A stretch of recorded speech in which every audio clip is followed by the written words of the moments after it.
You don't have to be a medical expert to save someone's life. There's actually several easy actions you can take that can be life-saving.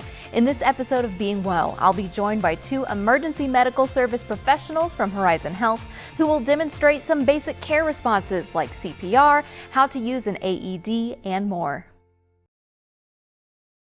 When Sarah Bush Lincoln opened in 1977, it was with the promise to serve the community's healthcare needs. It has grown into a 2-hospital system with nearly 60 clinics that provide trusted, compassionate care. For over 50 years, Horizon Health has been keeping you and your family healthy. And although some things have changed, Horizon Health's commitment to meet the ever-changing needs of our community has remained the same. Horizon Health, 50 years strong.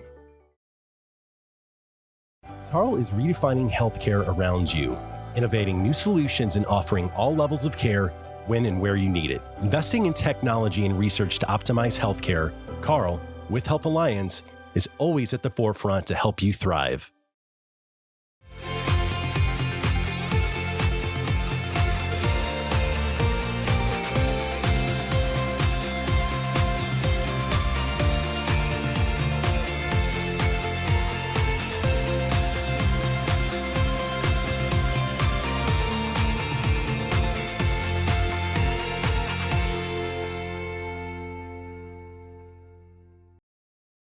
Thank you for joining us for this episode of Being Well. I'm your host, Lacey Spence, and today we are welcoming in two fabulous guests all the way over from Horizon Health in Paris. Welcome to Being Well. We've got a returning guest, Samantha McCarty. Welcome back. Thank you, Lacey. Of course. And then we've got Sean Robeson, a new guest on our show. Hi, how are you? I'm fabulous. We have got to meet Samantha here, but since you're a new guest to the show, Sean, would you give us a little bit of background of how you got into what you're doing? Sure. That's kind of a long story, but I'll keep it short. I've been doing EMS work for about 15 years now and just kind of got into education and kind of really took off with that. Yeah. And then for those who maybe didn't get to meet you last season, Samantha, can you walk us through what your role is at Horizon? Sure. I am the Director of Emergency Services, and so I oversee all of the operations related to emergency department, or the ER that people know, EMS, like Sean referenced, which is ambulance, emergency medical services. I also have emergency preparedness, which is making sure that the hospital is fully operational 24/7, even in the event of a disaster. And then our mobile integrated health program, which I most recently talked to you about. Yeah, so still a woman with many hats, and today we're going to kind of talk about a smattering of things. We're talking about basic response care demos. And so the reason that I wanted to kind of pursue this topic is because there's a lot of real world scenarios where even a good Samaritan or a bystander could step in and help somebody, potentially save their life. First on my list is CPR, and I think maybe for viewers at home, if you're familiar with the National Football League, Damar Hamlin was experiencing cardiac arrest, and one of their amazing, staff came and to his rescue and performed CPR, and it was something that was life-saving. And so, in general, for the person who doesn't know, what is CPR? Well, I think you explained it perfectly, Lacey. Honestly, it's a life-saving attempt. It is a trained skill of trying to restart the heart. The heart is stopped for some reason, and it is the goal of the CPR provider to attempt to restart that heart and provide circulation. Yeah, and so if I'm somebody who is witnessing somebody having a medical crisis, is there any sort of sign of what they look like that they might need CPR? I'm going to let Sean take this question. They're going to be, of course, they might be unconscious. They might be laying down on the ground. They might have fallen there as well. They're obviously going to look a little bit on the ill side. Yeah. Just in general, that kind of appearance that something is obviously wrong. Yeah, and so on a real world stage, I mean, we've seen CPR be effective. How effective is it on the regular basis for saving lives? There are all kinds of national studies out there that people can look at, but what we really tell everybody is if CPR is started within that first 5 to 10 minutes of the collapse, you have a much greater chance of survival outside of the hospital. So there's a push to have, I know we'll talk about this in a minute, but there's a push to have AEDs available to everybody in the United States within 10 minutes. And then also trained dispatchers that can walk the layperson through. If you've forgotten how to do it, you're trained, but you're scared, they can walk you through the process of CPR. So when you dial 911, they can help talk you through how to do CPR within that first 10 minutes until responders get to you. Just a phone call away. And so we've already kind of hit the nail on the head. It's obviously important for the average person to be learning this skill. And so, Sean, you're our demo gentleman, yes? Sure, yeah. All right, so kind of walk us through how somebody should perform CPR. We want to definitely make sure that they are on a flat surface for sure. Okay. So usually when a bystander is going to find them, they might be, they could be anywhere, a grocery store or even at church for a service, whatever the case may be. We want to make sure they're on a flat surface. We're going to quickly check for what we call a pulse. We're going to make sure that if their heart is actually beating or not beating, and we're going to do that. We're going to check. And we're going to get down and we're going to do what we call look, listen, and feel. We're going to listen to hear if they have any breathing going on, to listen to any air if there's coming out of the lungs at all. And we're going to look down the center of the chest to see if there's any chest rise and fall for them taking a breath in and out. And then after that, we're going to start doing some compressions. So one more time, look, listen, and Feel. look, listen, Yeah. and So it's the art of the feeling is the feeling for a pulse. So we're looking, we're listening, and we're feeling. Okay. And so I see you here reaching for the neck. Is the neck the best place to check for a pulse? It is. That gives us a very quick response, is if they have a pulse or do they not. Yes. Okay. Is there anywhere else on the body they can look? In this kind of situation, we don't recommend that. Just Okay. straight to what we call carotid pulse there in the neck gives you a very good answer, yes or no. Okay. So we've established that our patient is not breathing. So what is next? We then want to start our compression. Okay. So we're going to take our hands. We're going to use the heel of our palm. We're going to press. We're going to lock our hands. We're going to go straight up and down, keeping our arms nice and straight. And we're going to do a round of 30. So as you're doing it, you want to count out loud. 10, 11, 12, 13, 14, 15, 16, 17, 18, 19, 20, 21, 22, 23, 24, 25, 26, 27, 28, 29, and 30. At the end of the 30 compressions, we're going to do what we call mouth to mouth. So we're going to tilt the victim's head back, and we're going to squeeze the nose, and we're going to deliver 2 breaths. And that is how we effectively can do that. And so you and I were talking a little bit before we got started that in some cases the breath is something that isn't always prescribed, or what's the deal with the Right. breath? If the individual is not CPR certified, we want to try and just keep them to continually do compressions so we don't stop. We're going to continue to do compressions until emergency services has arrived. Once they have arrived, or even if there is a trained individual in the vicinity that sees you doing this, they can come and offer that further assistance. Gotcha. And I know that our mannequin here is of adult stature. If I'm in the situation where I have to do this on an infant or someone smaller, do I change my hand position or how hard I'm pressing? Yes, so with children and infants, it changes things entirely, including how we do compressions. Of course, we can't use our whole hand. Sure. On infants especially, we're going to be using 2 fingers to do our compressions. As far as how many and how breaths, we're not changing that at all. You're still doing 30 compressions. You're still delivering 2 breaths. Okay. And then I've always heard to go by the beat of the song Staying Alive. Is there any truth to that? There is, actually. They do reference that in the videos that we watch to teach these courses, yeah. Okay, so learn your music, and we should be well on our way to performing some great CPR. And then next on the docket we've got up here is an AED. So for someone who doesn't know, I know I've seen them around a building, and prior to this recording, not known what the purpose is. So what does an AED do? An automatic external defibrillator, that's what AED stands for, and so it defibrillates or shocks the heart if it's in a rhythm that can be shocked back into starting. Most cardiac arrests, if caught quickly, can be shocked back into a normal rhythm and to restart the heart. And so it is very important to get that AED and get it on that victim rather quickly. You referenced Damar Hamlin. That is actually what the trainer came running onto the field with, was that automatic external defibrillator to get that on him quickly. While they were doing CPR, the machine was powering up, and then it did defibrillate him.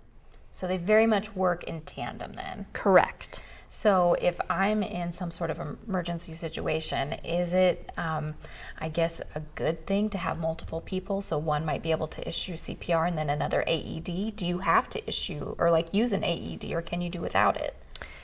You bring up a very good point. Before someone starts CPR, they have witnessed someone collapsed, or they're at a family picnic and grandpa slumps over in the chair.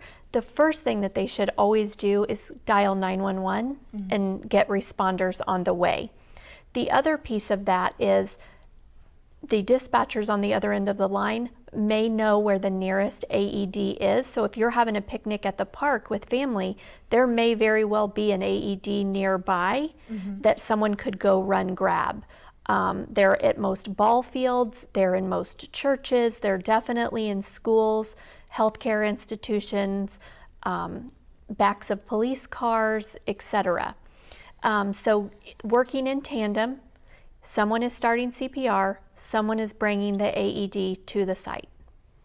Gotcha. And since we have a demo here, would love to kind of walk through how to utilize one of those, because I think that can be part of the scariness too. I mean, it would definitely be comforting to have someone from 911 walking you through it, but at the same time, you're like, if I've never operated this, you know, it's just completely foreign. Yes. On to you, Sean. Okay, so this is a actual size of an AED, what a lot of people in our area may carry. The first thing you're going to do is actually, like Sam said, to locate it, to find out where it is. They can usually be found in a little box, so get it out and take it to wherever it's needed. The first thing we're going to be doing is, of course, we're going to be turning it on. When we turn it on, we're going to pop open the lid. Okay, and it's gonna start talking very loud. It's very audible. So once it comes on, it's going to walk you through the exact steps to do. And if you notice here, it kind of goes in a circle of your steps. So we're calling 911. We're turning it on. We're putting on the pads, and on the pads, they tell you exactly how they need to be positioned on your patient. And this is becoming a pretty universal thing. Doesn't usually matter what manufacturer your AED is. All the pads that come this way tell you how to put them on. So they're very universal, very easy to do. Once it starts doing that, it's going to, it'll know when it's okay to deliver a shock or not, and then it'll start doing the prompts to don't touch the patient, make sure everybody's clear of the patient, and we don't want to shock until that patient is absolutely, or you are absolutely clear of that patient. Now, are there any maybe common mistakes that people have when trying to utilize one of these?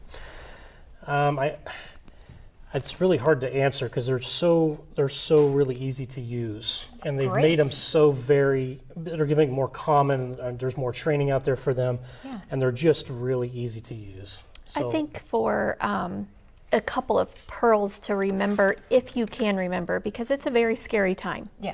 But if you can remember, the patient should not be wet.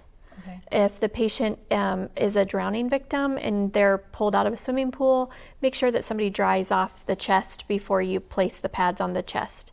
And then the other thing is we have some males or that have a lot of hair on their chest, and there may not be quite a good connection. So sometimes just putting the first set of pads on and pulling that off to put the second set on gives a little bit more connectivity. So a little trick to the trade, they get a wax first. They do, they do. But again, it's a life-saving situation. I mean, they probably would prefer to feel better and move on from that than to have a little, chest hair action going on. And so I think we've covered that pretty well. And I'd like to transition into EpiPen use. There's a variety of uses for them. Can you walk us through a couple?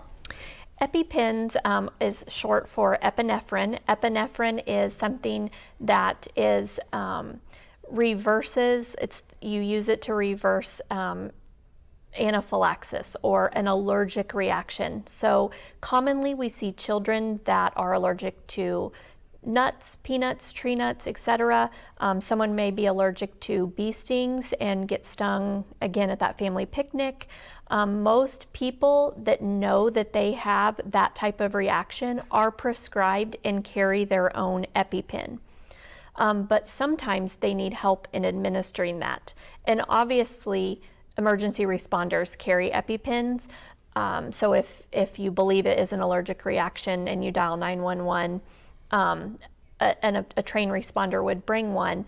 But the most common use, I would say, is a child who has a severe peanut allergy. They carry their EpiPen. They eat something that they were unaware had peanut or peanut butter in it, and they start to go into anaphylaxis, and then they're pointing to their EpiPen. They need help administering it. And I'm sorry if it's a dumb question because I know it's prescribed for individuals, but are there different dosages or kinds? Can I accidentally give a wrong EpiPen?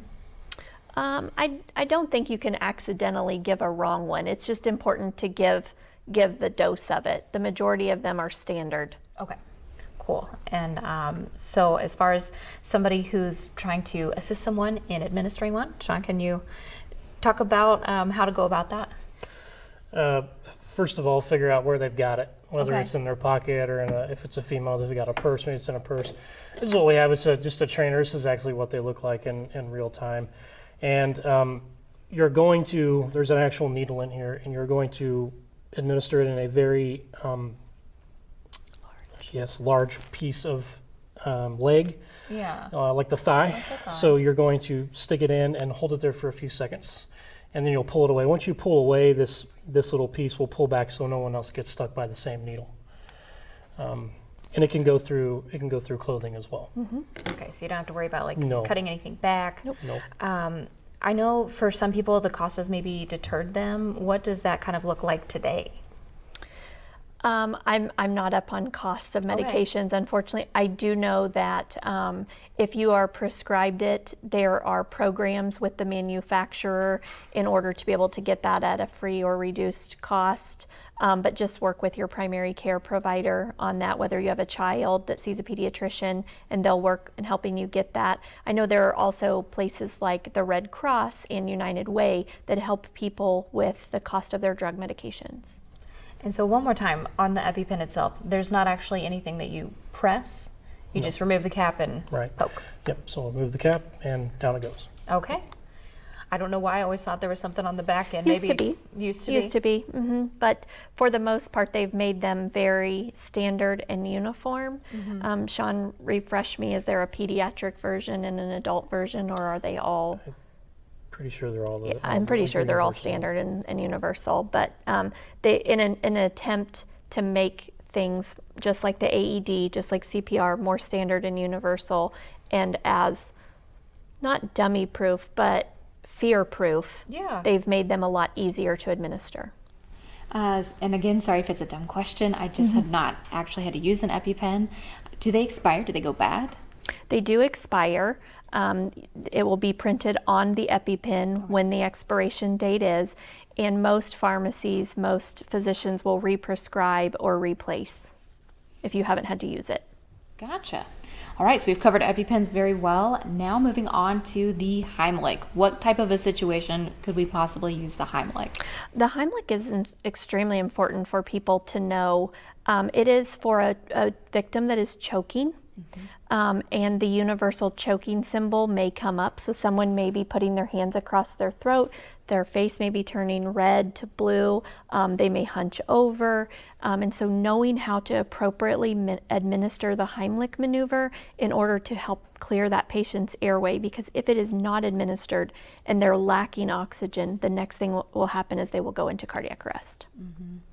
And so are you down to talk about the Heimlich? Show us a little bit or explain the process? It's very hard to show without actually getting up and doing that. But just some tips, I guess, would be to wrap your arms around the person. You're going to make kind of a fist right about the navel area, and we're going to provide some upper thrust to try and get that body mechanics to get whatever it is lodged here out. That's basically all there is to it. And like she said, once they get to a point where they've either become unresponsive or an unconscious state, we're gonna resume the CPR. I actually have had to do the Heimlich 3 times in the public. So a couple of pearls and tips. One time the patient was too large for me to get my arms around. So you want to transition them, like Sean said, to a hard surface. I helped this person to the floor, and then I was able to get on top of them, kind of straddle them, and use the palms of my hands up against their diaphragm and then push up repeatedly until they expelled the item that was in their throat. The second one was a child, actually a small child, not an infant, but not quite a toddler. Yeah. And so in that instance, I did the Heimlich, but then I flipped them over, and you can do 5 back blows against their back. And that actually helped expel the item more so than the chest thrusts. And for the person that you had put on the ground, were they laying flat or on their side or Flat. Okay. Gotcha. I wasn't sure if that would, if the item is coming out, if it would risk going back into their throat. It's just too difficult to perform it correctly if they're on their side. But as soon as they start to expel that item, you are correct, getting them over on their left side so that they're going to have secretions, they're going to be scared. The best thing that you can do is put them in what we call the recovery position, which is on their side. Gotcha. So we're in our last couple of minutes here. Obviously, you all are here today to educate me, educate the audience, and I know education is a large part of what you all do. So if I'm somebody who is looking to get involved in a class, how would I go about doing so? You can find us on the internet at www.myhorizonhealth.org. And then on there we have a community resources tab. You'll just go there and click and then kind of scroll down to community classes, and they're all right there. CPR classes and all the other emergency classes we offer. And just so I know ahead of time, is that something that costs, or is it a free resource? So we offer every other month we offer a CPR class for free to the community. Okay. Unless they want a provided American Heart Association card to kind of prove that they've been here and they've got the class. Other than that, it is completely free to them. And I know that that's usually pretty valuable for someone who's maybe taking up babysitting or something to that effect, so they can be certified safe sitters. Do you see people of all ages coming to utilize these classes? I do. Every age group. Yep. Yeah. It just varies. And in our last couple of minutes still, are there any cases that you all can share? I know you've hit on a couple instances where maybe one of these has been particularly useful or useful to someone you've taught. As far as CPR goes? CPR, AED, any of them? Yeah, I mean, I've been doing this a long time in the field, and I've had pretty couple positive outcomes on using an AED and getting it, either us doing it or someone in the public has applied that and saved the person's life before. So they do have pretty positive outcomes when they're used in the correct manner and timely fashion. And I'm sure it's rewarding to be able to empower the everyday person to be able to take these measures. Can you talk about that? Oh, it's amazing. One of the things that HIPAA prevents is sometimes knowing what happens with your patient after something like this. But when a patient comes back to you and walks in with a tray of cookies and says, "You saved my life," it just is gut punching. It's the reason why we do what we do. Making sure that everybody has access to life-saving care, and then knowing that your training actually worked is the most rewarding feeling. So before we leave, are there any more pearls of information, any other nuggets that maybe we didn't cover that would be useful for someone to know? I think just going back to what Sean said, CPR, it's free. It's a very short course. It doesn't take but a couple of hours. and it's beneficial. You never know when you're going to be at the grocery store or at church, or more likely a family function, or just sitting in your kitchen and somebody have an event that you need to know that skill set. And if you never use it, then it's only a couple hours of your life that you gain some knowledge in. So it's a very, very important skill, and you never know who you can help. All right. Sean, anything you want to add before we wrap up? No, just get out there and get certified. All righty. Well, thank you both for coming on today. And again, if you're looking to get more information about some of these life-saving classes, you can get more information at Horizon Health's website. And don't be afraid to call 911 and get the expertise from the dispatcher. They're there to help you and walk you through something that could save someone's life. So we thank you for joining us for this episode of Being Well, and I hope to see you next time. Carle is redefining healthcare around you, innovating new solutions and offering all levels of care when and where you need it. Investing in technology and research to optimize healthcare, Carle, with Health Alliance, is always at the forefront to help you thrive. For over 50 years, Horizon Health has been keeping you and your family healthy. And although some things have changed, Horizon Health's commitment to meet the ever-changing needs of our community has remained the same. Horizon Health, 50 years strong. When Sarah Bush Lincoln opened in 1977, it was with the promise to serve the community's healthcare needs. It has grown into a 2-hospital system with nearly 60 clinics that provide trusted, compassionate care.